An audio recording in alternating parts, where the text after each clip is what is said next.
Nagkasundo ang Israel at Iran na magpatupad ng ceasefire o tigil putukan. Ito ang inanunsyo po ni US President Donald Trump sa kanyang social media account batay po sa ulat ng Cable News Network o CNN.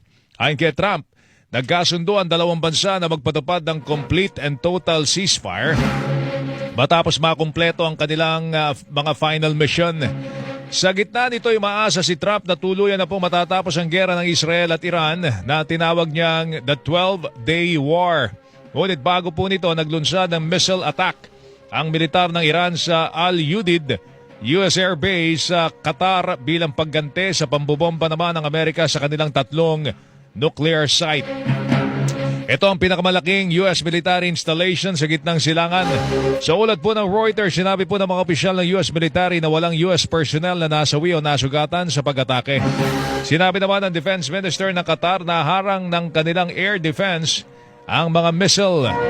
Bago po nito, isinara ng Qatar ang kanilang airspace matapos matanggap ang advance warning o paunang babala mula naman sa Iran.